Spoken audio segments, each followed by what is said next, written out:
நகை சீட்டில் அதிக லாபமாக நகையை சேர்க்கணும் அப்படின்னா நான் வீடியோ போட்டிருக்கேன். இந்த டிப்ஸ் எல்லாத்தையும் நீங்கள் ஃபாலோ பண்ணும்போது கண்டிப்பாக யூஸ்ஃபுல்லாக இருக்கும். எந்த மாதிரி நகை சீட்டு கட்டணும், நகை சீட்டில் எப்படி அதிகமாக கிராம்ஸ் ஏற்றணும் அப்படிங்கிற டீட்டெயில்ஸை சொல்லியிருக்கேன். வீடியோவை ஸ்கிப் பண்ணாமல் பாருங்கள். இந்த வீடியோவில் சொல்லியிருக்க மெத்தட் பிரகாரம் சேவிங்ஸ் பண்ணிங்கன்னா அதிக தங்கம் கண்டிப்பாக சேரும். ஒன் டைம் டெபாசிட் ஸ்கீம் வந்துட்டு ரொம்ப சூப்பரான ஸ்கீமு. சொல்லப்போனால் இந்த கிராம் பேஸ்டு ஸ்கீமை காட்டிலும் பெஸ்ட்டு இதுதான். எப்படின்னு நான் சொல்கிறேன். Friends, welcome to golden money savings video. இன்றைக்கி என்ன வீடியோ பார்க்க போகிறோம்னா, தங்கம் வாங்குறதுக்கு சிறந்த வழிகள், சூப்பரான ஸ்கீம்ஸ் என்னென்ன இருக்குது அப்படிங்கிறத உங்களுக்கு டீட்டெயில்டாக சொல்ல போகிறேன். ஸோ வீடியோ ஃபுல்லாக பாருங்கள், ஸ்கிப் பண்ணாமல் பாருங்கள். ஃபஸ்ட்டு வந்து நகை ரேட் வந்து ரொம்பவே பீக்கில் போயிட்டுருக்கு. அந்த டைமிங்கில் நம்ம எந்த மாதிரி நகை சீட்டு ஸ்கீம் சூஸ் பண்ணணும், எந்த சீட்டு வந்து நமக்கு வந்து கஷ்டமே இல்லாமல் கட்டுறது அப்படிங்கிறது தான் நம்ம இந்த வீடியோவில் பார்க்க போகிறோம். ஃபஸ்ட்டு வந்து கோல்டு சீட்டு அப்படிங்கிறது ஒரு சேவிங்ஸ் ஆரம்பிக்கிறதுங்கிறது ரொம்ப முக்கியம். ஸோ அதை நீங்கள் ஆரம்பிச்சிட்டிங்க அப்படின்னாலே ஸ்கிப் பண்ணுறது அப்படிங்கிற ஒரு விஷயம் பண்ணவே கூடாது. ஸோ அதனால தான் நான் வந்து சேவிங்ஸ் ஆரம்பிக்கும் போதே சொல்கிறது, ஸ்கிப் பண்ணாமல் கண்டினியூவாக நீங்கள் கட்டினா மட்டும்தான் உங்களுக்கு ஃபுல் பெனிஃபிட் கிடைக்கும். ஸோ கோல்டு சீட்டை பொறுத்தவரை 11 மந்த் ஸ்கீம் தான் பெஸ்ட்டு. இந்த 6 மந்த் ஸ்கீம் அப்படின்றதெல்லாம் வந்து பார்த்திங்கன்னா நமக்கு வந்து கிராம்ஸ் ரொம்ப கம்மியாக கிடைக்கும். அதே மாதிரி 11 மந்த்துக்கு அதிகமாக இருக்கிற ஸ்கீம் போட்டாலும் நமக்கு ஒரு பெனிஃபிட் தான். ஏன்னா ஒரு 15 மந்த்தோ 20 மந்த்தோ போடும்போது இருக்க கிராம்ஸ் கொஞ்சம் கூடும். பட் எல்லா ஷாப்லேயும் மேக்ஸிமம் இருக்கிற ஸ்கீம்னு பார்த்தீங்கன்னா 11 மந்த் ஸ்கீம் தான். ஸோ இந்த 11 மந்த் ஸ்கீம் போடுறது ரொம்பவே பெஸ்ட்டு. 6 மந்த் ஸ்கீம் அப்படின்னு நீங்கள் எடுத்துக்கிட்டீங்க அப்படின்னா, என்னை பொறுத்தவரையும் நான் அதை எப்படி யூஸ் பண்ணிப்பேன்னா, ஒரு பர்த்டே வருது, அதை கால்குலேஷன்ஸ் பண்ணி நம்ம ஒரு 6 மந்த் போட்டுக்குவோம்.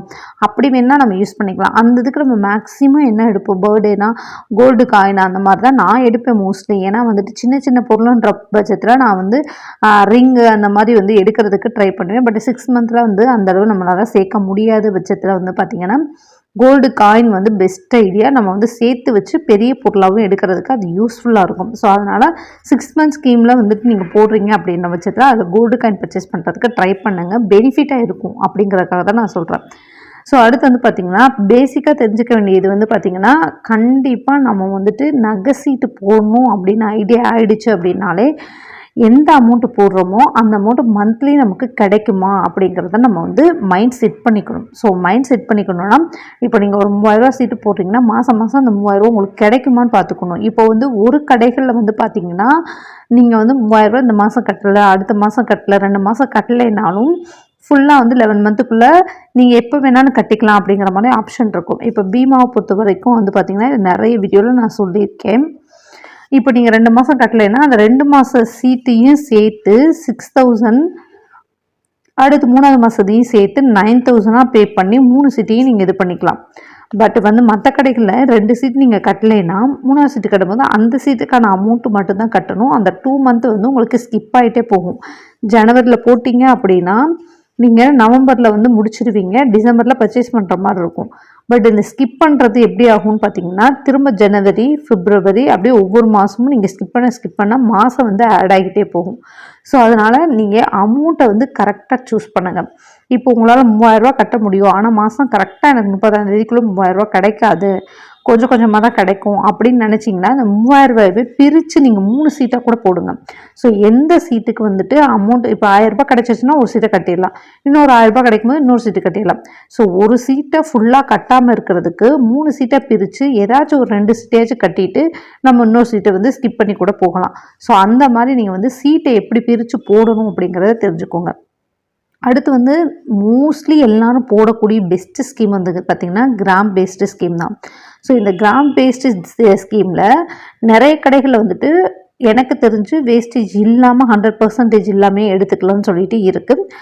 அது போக ஆஃபர் பண்ணுறது எப்படின்னு பார்த்தீங்கன்னா 16%, 18%, 20%, அதுக்கும் எபோவும் வந்துட்டு ஆஃபர் பண்ணுறாங்க வேஸ்டேஜ். ஸோ மோஸ்ட்லி இந்த 16, 15 கூட ஓகே.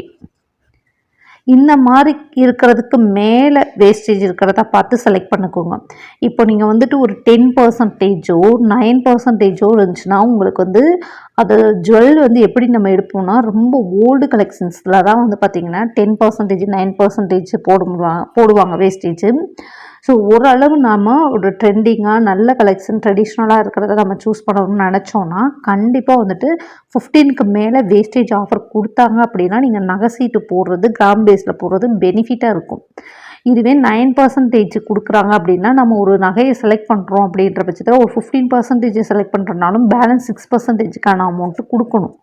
ஸோ இதுவே ஒரு 16%, 18%, 20, 15 கொடுத்தாங்க அப்படின்னா உங்களுக்கு வந்து அது நல்ல கலெக்ஷன்ஸை நம்ம செலக்ட் பண்ண முடியும் அப்படிங்கிறதுக்காக நான் சொல்கிறேன். ஸோ அதனால் அவசரப்பட்டு நகை சீட்டு போடாதீங்க. ஸோ கிராம் பேஸ்டு இருந்தாலும் வேஸ்டேஜ் எவ்வளோ கொடுக்குறாங்க, எந்த அளவு கொடுக்குறாங்க அதை தெளிவாக கேட்டு தெரிஞ்சுக்கோங்க.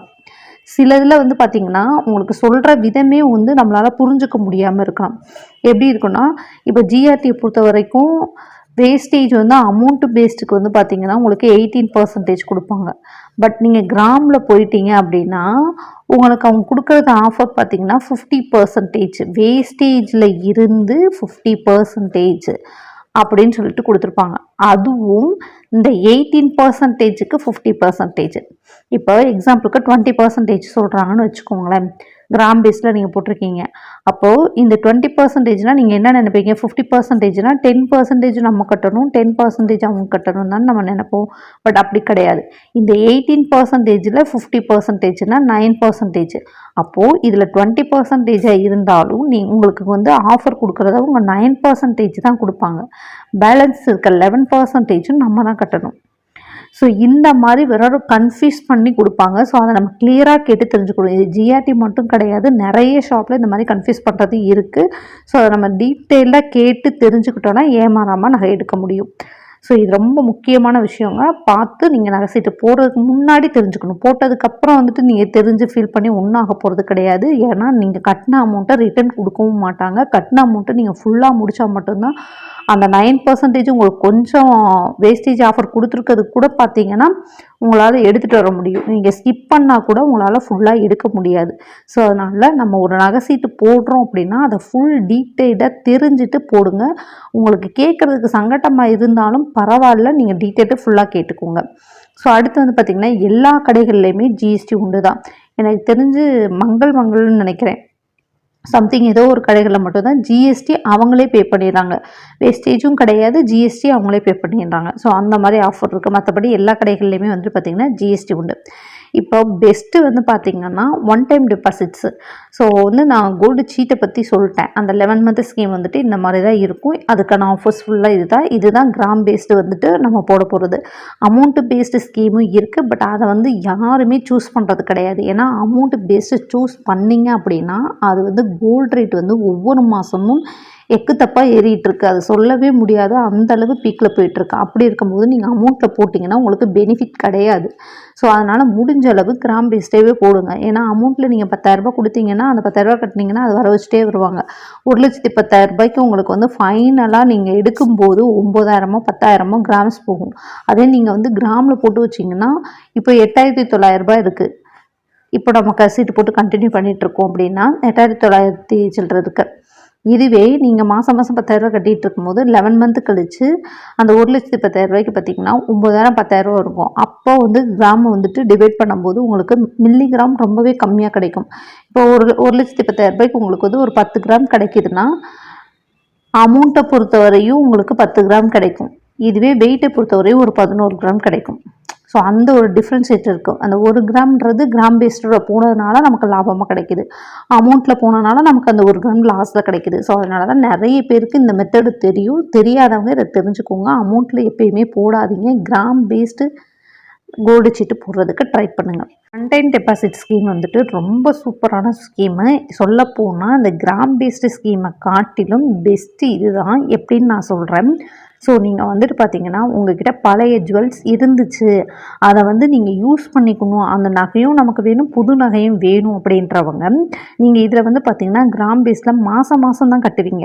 ஆக்சுவலாக இப்போ 1வது மாதம் ஜனவரி மாதம் எடுத்துக்கிட்டிங்கன்னா ஒரு 10,000 கட்டுறீங்க அப்படின்னா அன்றைக்கி கோல்டு ரேட்டு ஒரு 8,800 இருக்குன்னு வச்சுக்கோங்களேன். அதுக்கு வந்துட்டு உங்களுக்கு ஒரு மில்லிகிராம் சேருது. பிப்ரவரி மாதம் வந்துட்டு உங்களுக்கு ஒரு 8,900 வருது. அப்போது ஒரு 10,000 ஒரு மில்லிகிராம் சேருது.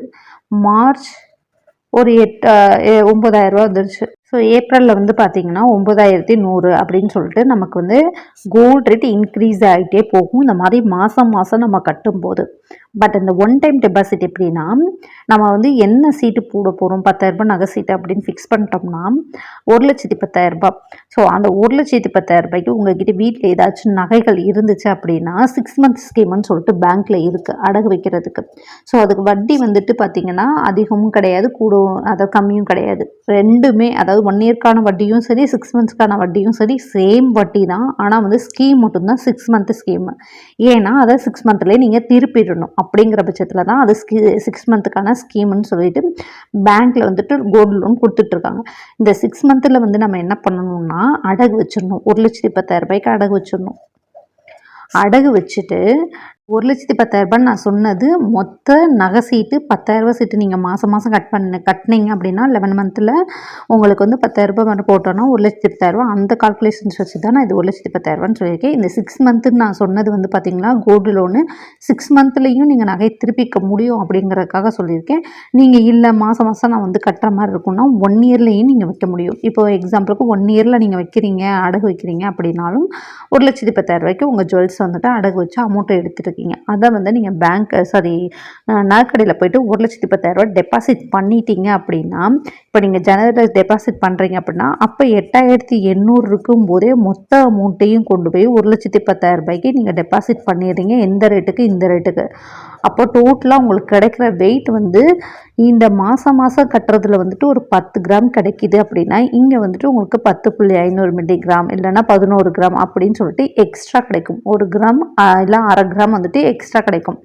ஸோ இதுலேயும் வந்து பார்த்திங்கன்னா நீங்கள் வேஸ்டேஜும் இல்லாமல் எடுத்துக்க முடியும். ஸோ வந்துட்டு இதில் வந்து நீங்கள் ஒரு ஸ்டார்டிங்லேருந்து 10,000 கூட டெபாசிட் பண்ணலாம். ஆஃப்டர் 11 மந்த்து கழிச்சு நீங்கள் பர்ச்சேஸ் பண்ணிக்கலாம். Gold rate fix your border. நீங்கள் வந்து என்னைக்கு போகிறீங்களோ இன்றைக்கி நீங்கள் போயிட்டு நான் சொன்ன மாதிரி டெபாசிட் பண்ணிட்டு வர்றீங்க அப்படின்னா இன்றைக்கி என்ன கோல்டு ரேட்டோ அதில் வந்து நீங்கள் பண்ண அமௌண்ட்டு மொத்த அமௌண்ட்டையும் டிவைட் பண்ணி டோட்டல் கிராம்ஸை போட்டு பாண்டில் வந்துட்டு எழுதி கொடுத்துருவாங்க. வேஸ்டேஜ் வந்து பார்த்திங்கன்னா ஒவ்வொரு கடைகளையும் ஒவ்வொரு மாதிரி. இப்போ தங்கமேல எடுத்துக்கிட்டோன்னா 75% நீங்கள் எடுக்கிற ஜுவல்லரியிலேருந்து வேஸ்டேஜ் கொடுக்குறாங்க. அதே லலிதா எடுத்துக்கிட்டா நோ வேஸ்டேஜ். இதுவே பீமா எடுத்துக்கிட்டிங்கன்னா 16% கொடுக்குறாங்க. ஸோ அந்த மாதிரி வேஸ்டேஜும் ஒவ்வொரு கடைகளையும் வித்தியாசமாகும். ஜிஎஸ்டி 3%. இதில் பெனிஃபிட் என்னன்னு பார்த்தீங்கன்னா நான் சொன்ன மாதிரி உங்களுக்கு அந்த கிராம்ஸ் வந்து கொஞ்சம் கூட கிடைக்கும். ஒரு 10 கிராம் எடுக்க வேண்டிய இடத்துல ஒரு 11 கிராம் எக்ஸ்ட்ராவாக கிடைக்கும். ஸோ இந்த 1 கிராம்ன்றது 9,000 கிட்ட வந்து தாண்டி போகிற பட்சத்தில் இது மிகப்பெரிய லாபமாக நான் நினைக்கிறேன். ஸோ இந்த ஒன் டைம் டெபாசிட் வந்து ரொம்ப ரொம்ப சூப்பரான ஒரு ஸ்கீமு.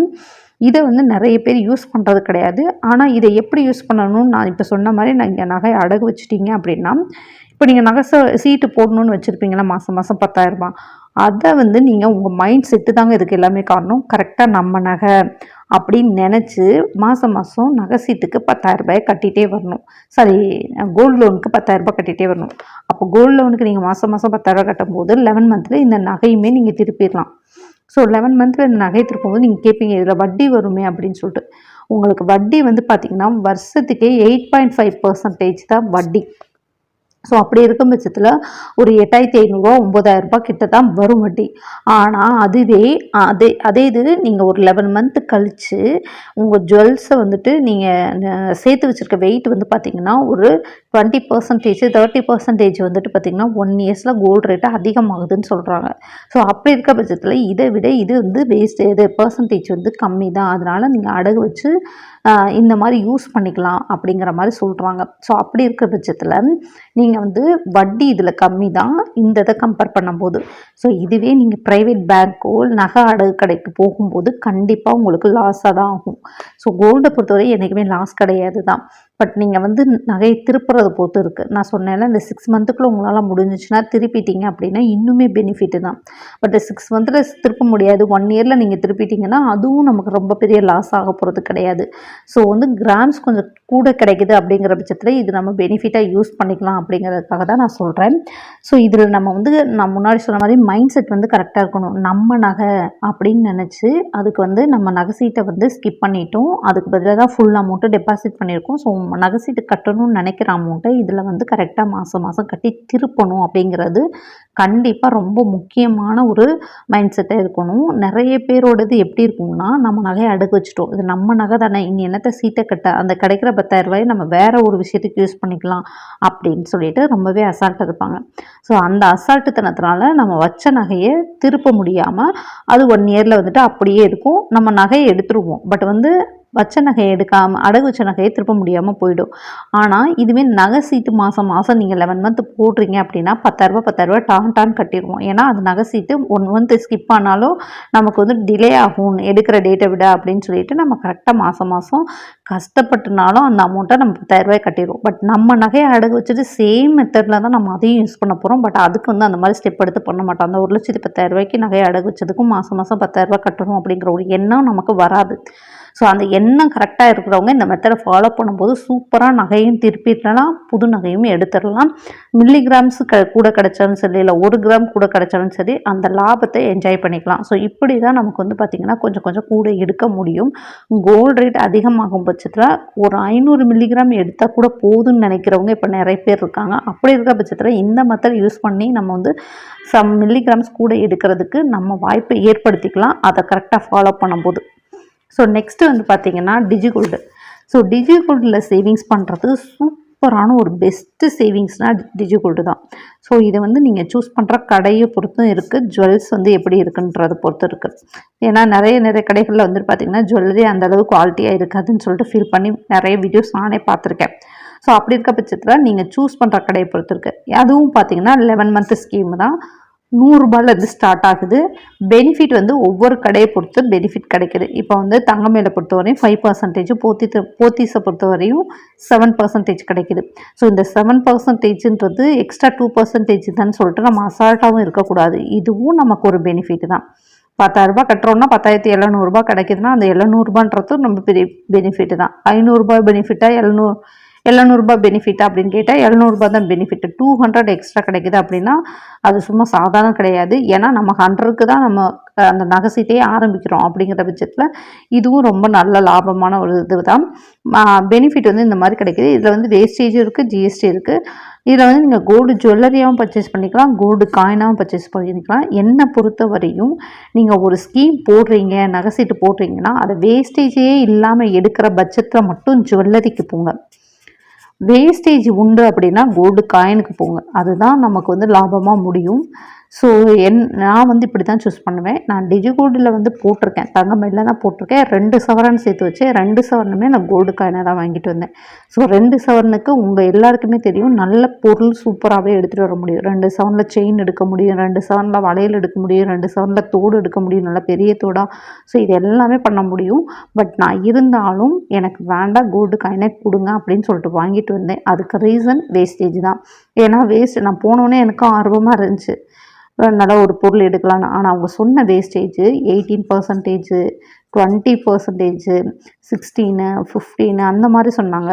நம்ம ஒரு 10%, 9% போனாலே நமக்கு வந்து கண்டிப்பாக வந்துட்டு ஒரு 9,000 10,000 ரூபாய் கிட்ட செலவாகும் லட்சத்துக்கு.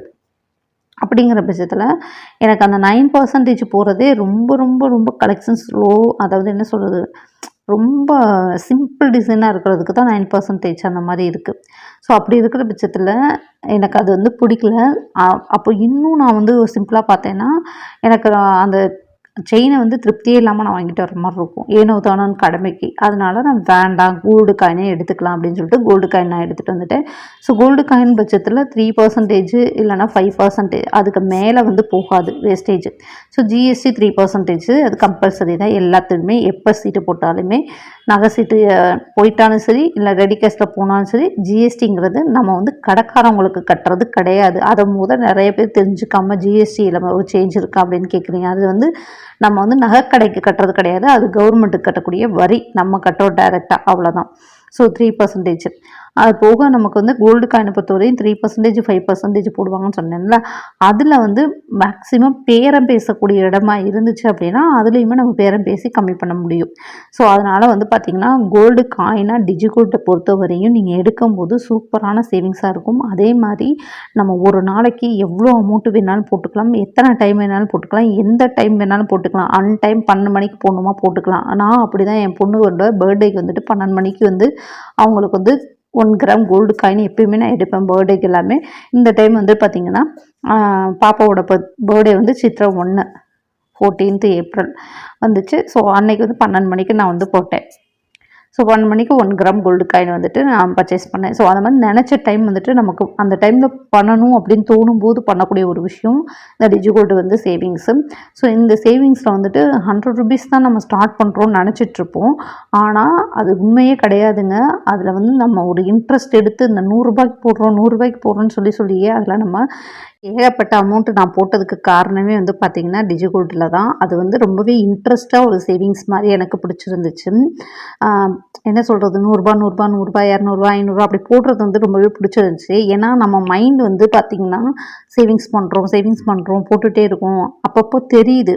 இப்போ வந்துட்டு நான் ஒரு 200 போட்டேன்னா அதுக்கு எவ்வளோ கிடைக்குது, 500 போட்டால் எவ்வளோ கிடைக்குது அப்படிங்கிறது தெரியுது உடனே. இதுவே வந்து நீங்கள் 11 மந்த் ஸ்கீமை எடுத்துகிட்டு இந்த மாதிரி பண்ணிங்கனாலும் இப்போ 10,000 கட்டுறீங்க அப்படின்னா அது நமக்கு வந்துட்டு பார்த்திங்கன்னா டோட்டல் வெயிட் வந்து தெரியாது, ஆட் ஆகிட்டே வர்றது தெரியாது. ஏன்னா நம்ம அமௌண்ட்டு போட்டிருக்கோம், நோட்டை கொண்டு போய் என்ட்ரி பண்ணால் மட்டும்தான் எவ்வளோ இருக்குது அப்படிங்கிறதே நானே தெரிஞ்சுப்பேன். அது வரைக்கும் எனக்கு தெரியாது. இல்லைனா என்ட்ரி பண்ணி அவங்க வாட்ஸ்அப்பில் எனக்கு வந்து அவங்க வந்து டீட்டெயில்ஸ் அனுப்பினா மட்டும்தான் எனக்கு தெரியும். பட் இது வந்து அப்படி கிடையாது. நான் 100 போட்டேன்னா இவ்வளோ மில்லிகிராம் உடனே ஆன் ஸ்பாட் ஆன் செகண்டே ஏறிடும். அதே மாதிரி 500 போட்டிருக்கேன்னா டோட்டல் வெயிட் கட்டிடும். ஸோ இதெல்லாம் பார்க்கும்போது இன்னும் இன்ட்ரெஸ்ட் எனக்கு அதிகமாக இருந்துச்சு. ஸோ இது எல்லாருக்குமே அப்படி இருக்குமான்னு என்னன்னு தெரியல. எனக்கு இது வந்து பார்த்திங்கன்னா ரொம்பவே இன்ட்ரெஸ்டடாக இருந்துச்சு. டிஜிகோல்டில் வந்துட்டு இந்த மாதிரி சேவிங்ஸ் பண்ணுறது ரொம்பவே பிடிச்சிருக்கு. இது எல்லா கடைகள்லையும் வந்தால் இன்னும் ஹாப்பியாக இருக்கும். ஏன்னா சில பேருக்கு சில கடைகள் ரொம்பவே பிடிச்சிருக்கும், அங்கே மட்டும்தான் எடுக்கணும்னு தோணும்ல. அந்த மாதிரி எல்லா கடைகள்லையுமே வந்துருச்சு அப்படின்னா சூப்பரான ஒரு சேவிங்ஸாக இருக்கும். ஸோ எனக்கு பொறுத்த வரைக்கும் எனக்கு வந்து சில கடைகளில் பர்ச்சேஸ் பண்ணணும்னு நினைப்பேன். இன்னும் சொல்ல போகணுன்னா நான் கோல்டு காயின் எடுக்கணும்னு நினைக்கிறத தாண்டி ஜுவல்லரியாக கூட எடுக்கலாம். இப்போ ஓப்பனாக சொல்லணும்னா பீமாலிலாம் வந்துருச்சுன்னா ரொம்ப ஹாப்பியாக இருக்கும். ஸோ அந்த மாதிரி வர பட்சத்தில் நான் ஜுவல்லரியாகவே எடுக்கிறதுக்கு வாய்ப்புகள் அதிகமாக இருக்கும். ஸோ அதே மாதிரி நிறைய பேர் யோசிக்கலாம்ல, இப்போ வந்து இந்த கடையில் போனால் கோல்டு காயின் தான் வாங்கணும், இந்த கடைக்கு போனால் தான் ஜுவல்லரி வாங்கணும் அப்படின்னு சொல்லிட்டு நிறைய பேர் ஃபிக்ஸ் பண்ணி தான் இருப்பாங்க. இப்போ நான்லாம் வந்து பார்த்திங்கன்னா எங்களுக்கு தாலி செயின், வெள்ளி அந்த மாதிரி ஐட்டம்லாம் நான் வந்து மதுரையில் உள்ள ஆரம் அப்பாவு செட்டியார் அங்கே தான் நாங்கள் எடுப்போம். ஸோ அதே இது வந்து பார்த்திங்கன்னா ஜுவல்லரி கலெக்ஷன்ஸு மற்ற எல்லாமே வந்து பார்த்திங்கன்னா நான் பீமாவில் தான் எடுப்பேன். ஆனால் வந்து வெள்ளியை பொறுத்தவரையும் அப்பாவு செட்டியாரை தவிர மற்ற எங்கே எடுத்தாலும் எனக்கு செட் ஆகாது. ஸோ அந்த மாதிரி சில பேருக்கு சில கடைகள் ஃபிக்ஸ் ஆகிருக்கும். அந்த மாதிரி கடைகளில் இந்த டிஜிகோல்டு ஆப்பு வந்துச்சு அப்படின்னா இன்னும் ஹாப்பியாக எல்லாருமே போடுறதுக்கான வாய்ப்புகள் அதிகமாக இருக்கும் அப்படிங்கிறதுக்காக சொல்கிறேன். ஸோ பார்க்கலாம், வெயிட் பண்ணி கண்டிப்பாக ஃப்யூச்சரில் வர்றதுக்கு வாய்ப்புகள் அதிகமாக இருக்குது. அடுத்து வந்து பார்த்திங்கன்னா ஓல்டு கோல்டு டெபாசிட்ஸ். இது வந்து ரொம்ப ஒரு சூப்பரான ஒரு விஷயங்க. நிறைய பேர் தெரிஞ்சுக்காமல் என்ன பண்ணுறாங்கன்னா பழைய நகையை கொண்டு போய் உடனே போட்டாங்க. இன்றைக்கி என்கிட்ட நகை இருக்குது, அதை நான் வந்து போட்டுட்டு எடுக்கணும்னு முடிவு பண்ணிட்டேன்னா உடனே போய் போட்டுறது. அதனால என்ன ஆகுதுன்னா வேஸ்டேஜுங்கிற ஒரு விஷயத்தில் மிகப்பெரிய லாஸ் ஆகுது. ஸோ என்ன பண்ணுவாங்க தெரியுமா, இப்போ இந்த நகை என்கிட்ட ஒரு 5 பவுன் இருக்குன்னா அந்த 5 பவுனை எடுத்துகிட்டு போயிட்டு நான் போட்டு திரும்ப நான் எப்படினாலும் கம்மியாக தான் எடுக்க போகிறேன். ஒரு நகையை நான் 5 பவுனை போட்டுட்டேன், பழைய நகையை போட்டேன்னா அது வந்து 4 பவுனாக எடுக்கிறதுக்கு வாய்ப்புகள் இருக்குது, 4.5 பவுனாக எடுக்கிறதுக்கான வாய்ப்புகள் தான் இருக்குது. ஏன்னா இதில் வந்து அழுக்கு இருக்கும், வேஸ்டேஜ் இருக்கும் அப்படின்னு சொல்லிட்டு கண்டிப்பாக ஏதாச்சும் கழிச்சிடுவாங்க. அது ஸ்டோன் இருந்துச்சுன்னா இன்னும் கூட கழியும். ஸோ அப்படி இருக்க பட்சத்தில் ஆக மொத்தம் ஒரு 1/2 பவுன் போயிடும். அது போக பார்த்திங்கன்னா வேஸ்டேஜுங்கிறப்போ நம்ம திரும்ப செயின் தான் எடுக்க போகிறோம். திரும்ப வந்துட்டு பொருள் வந்துட்டு வேறு எதோ எடுக்க போகிறது கிடையாது. கோல்டு காயின் அந்த மாதிரிலாம் எடுக்க மாட்டாங்க.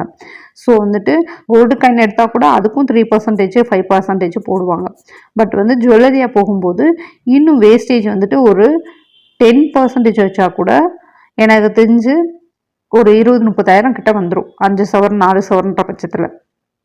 ஸோ அவ்வளோ அமௌண்ட்டு நமக்கு லாஸ் ஆகிற பட்சத்தில் அது லாஸ் ஆகாமல் ஃபுல்லாக பெனிஃபிட்டாக இப்போ வந்து 5 பவுனை போட்டால் கம்பல்சரி 4.5 சவரன் தான் அது ஓல்டு கோல்டு டெபாசிட் பண்ணால் கூட. ஏன்னா அழுக்கு அப்படின்னு சொல்லிட்டு ஜுவல்லரியை பொறுத்தவரையும் கண்டிப்பாக இத்தனை பர்சன்டேஜ்னு லெஸ் பண்ண தான் செய்வாங்க. இப்போ கோல்டு காயினை டெபாசிட் பண்ணுறீங்க அப்படின்னா உங்களுக்கு இத்தனை பர்சன்டேஜ்னு சொல்லிட்டு லெஸ் ஆகாது. வேறு வேறு கடையாக இருந்துச்சுன்னா 1% இல்லைனா அதுக்கும் குறைவாக தான் லெஸ் ஆகும். பட் ஜுவல்லரி பழைய நகையை நீங்கள் கொண்டு போயிட்டு அந்து போனதுன்னு நீங்கள் டெபாசிட் பண்ணும்போது கண்டிப்பாக பர்சன்டேஜ் கொஞ்சம் எக்ஸ்ட்ராவே லெஸ் ஆகும். ஸோ அப்படிங்கிற பட்சத்தில் நம்ம வந்துட்டு வேஸ்டேஜ் இல்லாமல் எடுக்கிறது மட்டும்தான் இதில் கிடைக்கிற மிகப்பெரிய பெனிஃபிட்டுன்னு நம்ம யோசிக்கணும். ஒரு கிராம் வந்துட்டு 9,000 கிட்ட போகுது அப்படின்னாலும் நம்ம இதில் வந்து வேஸ்டேஜ்னு ஓல்டு கோல்டை பொறுத்தவரை நீங்கள் உடனே போட்டு எடுக்கிறதுல ஒரு 20-30,000 லாஸ் ஆகுதுன்னா அதுலேயே வந்துட்டு நம்ம ஒரு 3-3.5 கிராம் கிட்ட பெனிஃபிட் அடைய முடியும் அந்த வேஸ்டேஜுக்கான அமௌண்ட்டில். ஸோ அந்த இதெல்லாம் யோசித்து நிதானமாக நீங்கள் வந்துட்டு பழைய நகை இருக்குன்னா யோசித்து செயல்பட்டு அதை வந்து டெபாசிட் பண்ணுறதுக்கு யூஸ் பண்ணிக்கோங்க. இல்லை அப்படின்னா அந்த பழைய நகைகளை அடகு வைக்கிறதுக்கு யூஸ் பண்ணிக்கோங்க. ஸோ நாங்கள் வந்து அந்த மாதிரி தான் யூஸ் பண்ணிப்போம். இப்போ என்கிட்ட வந்து பார்த்திங்கன்னா தோடு அந்து போச்சு, ஒரு செயினில் வந்து பார்த்திங்கன்னா சின்ன சின்ன விஷயங்கள்லாம் அந்து போச்சு. ஆனால் அது அப்படியே தான் நான் வச்சுருக்கேன். அது வந்து பார்த்திங்கன்னா ஒன்லி டெபாசிட் பண்ணணும், இல்லைனா அடகு வைக்கிறதுக்கு யூஸ் பண்ணிக்கணும் அப்படிங்கிறதுனால அதை அப்படியே நான் வச்சுருக்கேன். இது வந்து கிட்டத்தட்ட ஒரு 1 இயர்க்கு முன்னாடியே அந்த தோடெல்லாம் உடஞ்சிருச்சு. ஆனாலும் நான் இப்போ கூட டிஜிகோல்டில் 2 சவரன் எடுக்கும்போது கூட நான் சேர்த்து போட்டு எடுக்கணும் அப்படின்னு என் ஹஸ்பண்ட் சொன்னாங்க. பட் நான் முடியாது, அது இருக்கட்டும், நம்ம வந்து டெபாசிட் பண்ணி அதை யூஸ் பண்ணிக்கலாம் அப்படிங்கிறதுக்காக நான் அதை அப்படியே வச்சுட்டேன். ஸோ இந்த மாதிரி வந்து பார்த்திங்கன்னா இதை ஏன் அப்படி வச்சுருக்கோம் அப்படின்னா வேஸ்டேஜ், அந்த வேஸ்டேஜுங்கிற ஒரு விஷயத்தினால மட்டும்தான் நான் அப்படி வந்து யூஸ் பண்ணிக்கணும்னு நினைக்கிறேன். இல்லை அப்படின்னா நான் சொன்ன மாதிரி பழைய நகையை அடகு வைக்கிறதுக்கு யூஸ் பண்ணிக்கிட்டிங்கன்னா அந்த நகையை அடகு வச்சுட்டு, அதாவது உடஞ்ச நகையாக இருந்தாலும் அடகுக்கு எடுத்துப்பாங்க, அதை நம்ம போட தான் முடியாது, பட் அடகு வைக்கிறதுக்கு யூஸ் பண்ணிக்கலாம். அடகு வச்சுட்டு அதில் கிடைக்கிற அமௌண்ட்டை நீங்கள் டெபாசிட் பண்ணி வச்சுட்டு அடுத்து வந்து பார்த்திங்கன்னா இந்த பழைய நகையை வந்துட்டு திருப்புறதுக்கு ட்ரை பண்ணி திருப்பிக்கலாம். இந்த நகையும் உங்கள் கையில் இருக்கும். எப்போ உங்களுக்கு வந்து போட்டு பெருசாக எடுக்கணும், அதுக்குள்ளே ஒரு கோல்டு காயினோ சம்திங் ஏதோ ஒன்று சேர்த்து வச்சு நீங்கள் வந்து எல்லாத்தையும் போட்டுட்டு பெருசாக எடுக்கணும்னு நினைக்கும் போது அந்த ஓல்டு கோல்டு டெபாசிட் ஸ்கீமை யோசிச்சு நீங்கள் வந்து அதில் வந்து போட்டுட்டு வேஸ்டேஜ் இல்லாமல் எடுத்துக்க ட்ரை பண்ணுங்கள். ஸோ இது வந்து பார்த்திங்கன்னா 11 மந்த்து தான், வேஸ்டேஜ் இல்லாமல் எடுத்துக்கலாம். உங்கள் கண்ணு முன்னாடியே ஜுவல்ஸை வந்து உருக்க சொல்லுங்கள். நான் எப்பயுமே வந்துட்டு எந்த பொருளாக இருந்தாலும் சரி, சின்ன ஒரு கொக்கியாக இருந்தாலும் அதை கொண்டு போய் மாட்டிட்டு வரேன்னு சொன்னாலும் நான் கூட தான் போவேன். என் ஹஸ்பண்ட் கூட எதுக்கு நம்பிக்கை இருக்கோ இல்லையோ தங்கத்தை பொறுத்தவரையும் நான் கூட தான் போவேன்னு சொல்லிட்டு கூட போயிட்டு நானே இருந்து மாட்டிட்டு வருவேன். ஸோ அந்த மாதிரி தான் வந்து கடையில் வந்து பண்ணுவாங்க. சில கடைகளில் பண்ண மாட்டாங்க. அது பண்ணுவாங்களா பண்ண மாட்டாங்கன்னு நமக்கு தெரியாது. நம்ம கூட போயிட்டோம்னா மனசு நிம்மதியாக இருக்கும். அதனால் வந்து நீங்கள் கூடையே உருக்குற விஷயமா இருந்துச்சுன்னா உருக்குவாங்க. அப்போ கூடையே போய் உருக்கி எவ்வளோ வெயிட் இருக்கோ அதை கொண்டு வந்து வெயிட் போட்டு பார்த்து, இப்போ வந்து ஒரு 5 பவுனை உருக்குனா அப்படின்னா உங்களுக்கு ஒரு 38 கிராமு 35 கிராம் அப்படி இருக்குன்னா அதை வந்து உங்களுக்கு பாண்டில் எழுதிடுவாங்க 35 கிராம். நீங்கள் என்னைக்கு போகிறீங்களோ அன்றைக்கி ரேட்டு. ஆக்சுவலாக இன்றைக்கி நீங்கள் போகிறீங்கன்னா 8,920 அப்படின்னு போட்டுருவாங்க. ஸோ வேஸ்டேஜ் வந்து பார்த்திங்கன்னா நான் சொன்ன மாதிரி தங்கமேல 75%, லலித் எல்லாம் நோ வேஸ்டேஜ், சில கடைகளில் 15-18 அந்த மாதிரி கொடுத்துக்கிட்டு இருக்காங்க. ஜிஎஸ்டி உண்டு. ஸோ இந்த மாதிரி தான் old gold deposits. So best scheme வந்து எனக்கு தெரிஞ்சதெல்லாம் சொல்லிட்டேன். So 11 month scheme, digi gold, 1 time deposit, old gold. So இதுதான் ரொம்ப முக்கியமானது. இதில் பழைய நகையாக இருந்துச்சுன்னா இதை சூஸ் பண்ணுங்கள். நீங்கள் வந்துட்டு ஸ்கீம் போட போகிறேன், மாதம் மாதம் நகை சீட்டு கட்ட போகிறேன், கிராம் வேஸ்ட்டு அப்படின்னா இதுவான்னு செலக்ட் பண்ணிக்கோங்க. நகை இருந்துச்சுன்னா அழகு வச்சுட்டு இதை சூஸ் பண்ணிக்கோங்க. நகை இல்லாதவங்க மாதம் மாதம் கட்டுறதுக்கு பிளான் பண்ணுங்கள். இல்லை எனக்கு அன்றாடம் வந்து கிடைக்கிற அமௌண்ட்டு தான் அப்படின்றவங்க டிஜிகோல்டு. ஸோ எல்லாத்துக்கான வழிகளையுமே கடைக்காரவங்க ஏற்படுத்தி கொடுத்துருக்காங்க. பட் நம்ம அதை யூஸ் பண்ணிக்கிறது கிடையாது. அதோட பெனிஃபிட் என்னன்னு தெரிஞ்சுக்காமலே அதை ஸ்கிப் பண்ணிட்டு போயிடுவோம். எல்லா பெனிஃபிட்டும் எல்லா கடைகள்லையுமே உண்டு. நம்ம டீட்டெயிலை தெரிஞ்சுக்கிட்டு நகை சீட்டு போடுங்க. எல்லா கடைகள்லையும் போயிட்டு விசாரிக்காமல் டக்குன்னு நகை சீட்டு போட்டுட்டு பின்னாடி ஃபில் பண்ணாதீங்க. ஸோ வந்து முன்னாடியே டீட்டெயில்ஸை சங்கடம் இல்லாமல் கேட்டு தெரிஞ்சுக்கிறது நல்ல விஷயம். ஸோ இது போக வந்து பார்த்திங்கன்னா நீங்கள் 18 கேரக்டர் ஜுவல்ஸும் கூட வாங்கலாம். இதுக்கு என்னால் அமௌண்ட்டு பே பண்ண முடியாது, எனக்கு ரொம்பவே வந்து கோல்டு ரேட் அதிகமாக இருக்குதுன்னு நினைக்கிறவங்க 18 கேரக்டர் சூஸ் பண்ணலாம். இப்போ வந்து 22 கேரக்டர் வந்து பார்த்திங்கன்னா 8,920, 18 கேரக்டர் ரேட்டு வந்து பார்த்திங்கன்னா 7,390. ஸோ இதுக்கும் வித்தியாசம் பார்த்திங்கன்னா ரொம்பவும் கிடையாது. பட் இருந்தாலும் நான் வந்து ஒரு வீடியோ வந்து ஒரு 1 வீக்குக்கு முன்னாடி போட்டிருந்தேன். 1 கிராம் 18 கேரக்டர் 6,600 போட்டிருந்தேன். ஸோ நான் வந்து போட்டு ஒரு 1 வீக் 10 டேஸ் தான் ஆகுதுன்னு நினைக்கிறேன். ஸோ அதுக்குள்ளே வந்து பார்த்திங்கன்னா இதோட ரேட்டும் இன்க்ரீஸ் ஆயிடுச்சு. ஸோ கிட்டத்தட்ட அதுவும் பார்த்திங்கன்னா 700 கிட்டே இன்க்ரீஸ் ஆயிடுச்சு. ஸோ இந்த மாதிரி வந்து கோல்டு ரேட் வந்து பொறுத்தவரையும் இன்க்ரீஸ் ஆகிட்டே தான் இருக்க போகுது. 18 கேரட் சேர்க்கணும்னு நினைக்கிறவங்க இதுலேயே சேவிங்ஸ் பண்ணாலும் உங்களுக்கு பெனிஃபிட் தான். இன்றைக்கி நீங்கள் என்ன ரேட்டில் வாங்குறீங்களோ, இன்றைக்கி நீங்கள் 7390 வாங்கினீங்கன்னா இன்னும் 5 வருஷம் கழிச்சா அதோட மதிப்பு என்ன இருக்கோ அதுக்கான ரிட்டர்ன் அமௌண்ட்டு உங்களுக்கு கிடைக்கும். ஸோ 22 கேரக்டருக்கு என்ன மதிப்பு இருக்கோ அதோட அமௌண்ட்டு கிடைக்கும். இப்போ இது நீங்கள் அமௌண்ட் கூட போட்டு வாங்குறீங்க, உங்களுக்கு அமௌண்ட்டு கூட கிடைக்க போகுது. இது அமௌண்ட்டு கம்மியாக போட்டு வாங்க போகிறீங்க, உங்களுக்கு அதுக்கான அமௌண்ட்டு தான் கம்மியாக தான் கிடைக்கும். ஸோ அதே மாதிரி என்னால் கோல்டே வாங்க முடியாது அப்படிங்கிறவங்க நீங்கள் சில்வர் சூஸ் பண்ணலாம். 1 கிராம் 110 ரூபாய் விற்கிது. இதுவே 1 கிராம் வந்துட்டு ஒரு 2-3 மந்த்துக்கு முன்னாடி பார்த்தீங்கன்னா உங்களுக்கு வந்து 100 ரூபா, 99 ரூபா, 95 ரூபா இப்படி தான் இருந்துச்சு. ஸோ 1 இயர் பிஃபோர் பார்த்தீங்கன்னா 80 ரூபா, 70 ரூபா தான் இருந்துச்சு. ஸோ இன்றைக்கி இதோட ரேட்டுமே கூட்டிகிட்ருக்கு. அப்போ சில்வர் வந்துட்டு 1 கிராம் 110 ரூபா இருக்கும்போது நீங்கள் ஒரு 100 கிராம் 50 கிராம்னு சொல்லிட்டு சேர்த்து வச்சு பெருசாகவே நீங்கள் வாங்கி வச்சுக்கலாம். 1 இயர்ஸ் ஒன்ஸ் வந்துட்டு பார்த்திங்கன்னா ஒரு 50 கிராம் சேர்க்கணும், அடுத்த வருஷம் 50 கிராம் சேர்க்கணும்னு சொல்லிட்டு அதையே நீங்கள் சேவ் பண்ணிட்டு வரும்போது ஃப்யூச்சரில் அதை விற்கும் போதுமே உங்களுக்கு நல்ல ஒரு பெரிய லாபம் கிடைக்கும். ஸோ நம்ம சேவிங்ஸுன்னு நினச்சி தங்கத்துக்குள்ளே இறங்கிட்டோம்னா அது தங்கமாக இருந்தாலும் சரி, வெள்ளியாக இருந்தாலும் சரி, நல்ல ஒரு ரிட்டர்ன் கொடுக்குற வேல்யூவான அமௌண்ட்டாக தான் இருக்கும். நம்ம எவ்வளோ அமௌண்ட்டு போடுறோமோ அந்த அமௌண்ட்டு நமக்கு கண்டிப்பாக ரிட்டர்ன் கிடச்சிரும் லாபமாகவே. பட் என்னை பொறுத்த வரையும் ஆர்டியோ எஃப்டியோ வந்து அந்தளவு உங்களுக்கு வந்து லாபம் கிடைக்காது. ஸோ இதுதான் என்னோட சேவிங்ஸ் மெத்தடு. இந்த வீடியோ கண்டிப்பாக உங்களுக்கு யூஸ்ஃபுல்லாக இருந்திருக்கும். இதை நீங்கள் வந்து எந்த மாதிரி ஆரம்பிக்கணும் அப்படிங்கிறத தெரிஞ்சுக்கிட்டாலே போதும். இந்த டீட்டெயில்ஸ் ஃபுல்லாக உங்களுக்கு நான் வந்து சொல்லியிருக்கேன். இது போக உங்களுக்கு டீட்டெயில்ஸ் தெரிஞ்சுக்கணும்னா நீங்கள் நேரில் கூட கடையில் போய்ட்டு தெரிஞ்சுக்கலாம். பேசிக்கான எல்லா கடைகள்லையும் இருக்கக்கூடிய டீட்டெயில்ஸ் நான் சொல்லிட்டேன். ஆனால் நீங்கள் நகைசீட்டு போடுறீங்கன்னா ஒரு வீடியோவை பார்த்துட்டு இந்த கடையில் இவ்வளோ தான் அப்படின்னு சொல்லி ஃபிக்ஸ் பண்ணிக்காதீங்க. போய் நீங்கள் டீட்டெயில்ஸ் விசாரிங்க. அதுதான் பெஸ்ட் ஐடியா. ஸோ இந்த வீடியோ பிடிச்சிருந்தா லைக் பண்ணுங்கள், சப்போர்ட் பண்ணுங்கள், சப்ஸ்கிரைப் பண்ணுங்கள். வேறு ஏதாவது டவுட் இருந்தாலும் கீழே கமெண்ட் பண்ணுங்கள். Thank you so much. பாய்.